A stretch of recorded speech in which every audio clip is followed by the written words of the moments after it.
calon bupati kita nih, Pak Ja'far Shodiq. Nah sekarang Ronald pengen nanya nih Pak. Kalau tadi kan Bapak sudah menjelaskan perkebunan, perikanan. Ini saya dapat informasi bahwasannya Bapak ini seorang ahli petani nih Pak. Ahli sawah menyawah. Nah ini bagaimana sih Pak tanggapan Bapak? Ini kan saya dapat informasi juga bahwa di beberapa daerah di Kabupaten Oki itu ada yang gagal panen, bahkan ada yang tidak bisa ditanami lagi sawah nih, apa padi Pak, lahannya itu kan mungkin imbas dari apa PT atau pembangunan PT atau segala macam itu. Nah ini saya langsung bicara nih dengan ahlinya nih. Apa sih Pak ilmu yang bisa Bapak terapkan di apa namanya daerah-daerah atau wilayah-wilayah yang tidak bisa ditanami lagi padi ini Pak? Oh iya, itu yang jelas ini. Ya kalau ahlinya enggak sih, tapi cuma bisa itu aja. Bisa melihat kondisi ini seperti cetak sawah itu bisa. Yeah.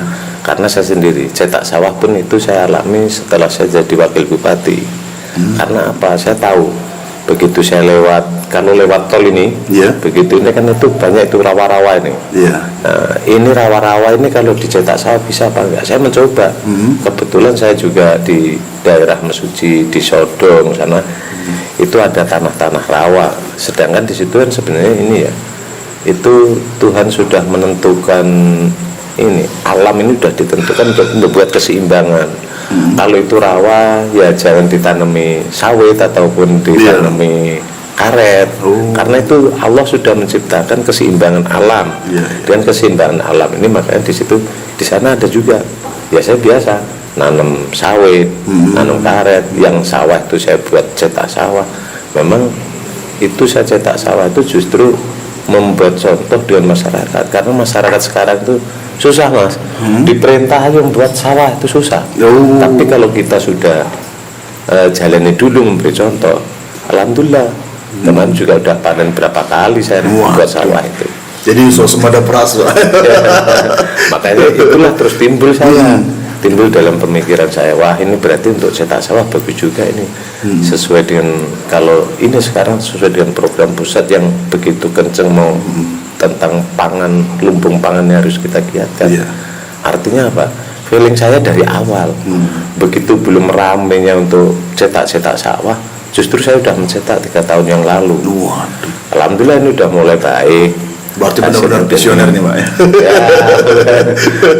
Dan di situ memang belum sebagus seperti daerah Lempuing. Belum sebagus seperti daerah Lempuing. Kalau sawah-sawah Lempuing itu udah luar biasa bagusnya. Cuma ya insya Allah tahun ini udah mendekati seperti Lempuing lah sawah-sawah saya ini. Makanya kemarin waktu debat itu ada saya nyangkul, itu bukan buat-buat, asli, memang bener asli. Jadi saya selalu keliling, mau ngantor aja sering datang ke sawah kan. Karena di situ pangan ini salah satu ini, apabila daerah itu pangan itu tercukupi, itu untuk kerusuhan ataupun konflik ataupun keamanan jelas turun. Kuncinya keamanan, kuncinya itu masalah pangan. Kalau pangan tercukupi, pasti saya yakinkan untuk daerah itu konflik sangat minim dan keamanan pun terjamin karena orang sudah terpenuhi dengan pangan tersebut. Masuk 3 kebutuhan pokok tadi Pak ya, termasuklah pangan tadi Pak ya, sandang, pangan, papan itu tadi. Salah satunya pangan.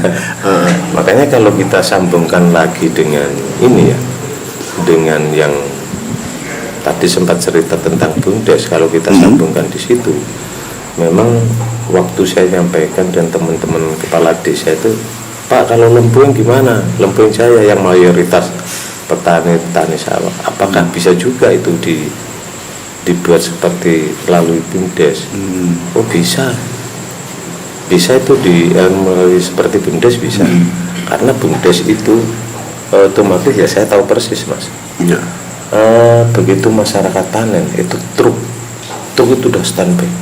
Begitu stand itu langsung dibawa, ada yang bawa Palembang, bawa Lampung, Oh, dijual keluar Pak ya? langsung. Bahkan sekarang petani Itu dalam bentuk gabah Pak ya? bentuk gabah masih basah, gabah begitu dari sawah langsung dibawa, entah itu pabriknya di mana. Iya. Tapi itu sayang. Nah, sayangnya apa? Di situ perlu hadirnya pemerintah. Dengan hadirnya pemerintah inilah akhirnya di situ akan melalui BUMDesnya itu akan ditampung dengan BUMDes. Penampungan dengan BUMDes ini tentu kalau mengenai gabah ataupun padi ini modalnya harus tinggi, ya pemerintah harus peduli bagaimana supaya masyarakat itu bisa membeli, BUMDes itu bisa membeli, yang akhirnya harga itu akan stabil. Jadi salah satu untuk menekan harga tinggi tadi beras yang ini tadi Pak, itu dengan adanya hilirisasi Pak ya? Iya. Membangun pabrik-pabrik Itu pengolahan kan pas beras. panen tuh mas, gabah kan murah di sana. Kalau pas panen, tapi kelang berapa hari udah begitu rampung panen udah mulai mahal lagi. Ya mungkin karena dijual itu tadi Pak ya? Karena dulu kalau zaman Pak Harto, diminta seluruh masyarakat punya lumbung kalau dulu. Iya. Lumbung padi. Jadi ada stok. Lumbung padi yang akhirnya di situ ada yang dijual, yang untuk makan sendiri ada kalau zaman dulu. Tapi kenapa bedanya sekarang? Kalau zaman dulu itu panen dalam setahun itu paling baru sekali. Kemajuan zaman ini, betul, bahkan ilmu-ilmu teknologi ini panen bukan hanya 2 kali, bisa 3 kali. Bisa 3 kali, betul Pak. Iya, yang kemarin saya obrolan waktu Pak Menteri turun dulu. IP 200, IP 300 istilahnya Pak. Iya benar Pak. Jadi memang penting Pak hilirisasi di bidang pertanian itu Pak ya.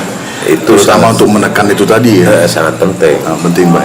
Nah ini ada beberapa wilayah nih Pak di Kabupaten Oki, seperti di Kecamatan SP Padang, itu ada beberapa lahannya yang tidak bisa ditanami lagi oleh masyarakat di situ. Nah ini kira-kira gimana nih Pak? Solusi apa yang bisa Bapak berikan bagi warga di kecamatan situ?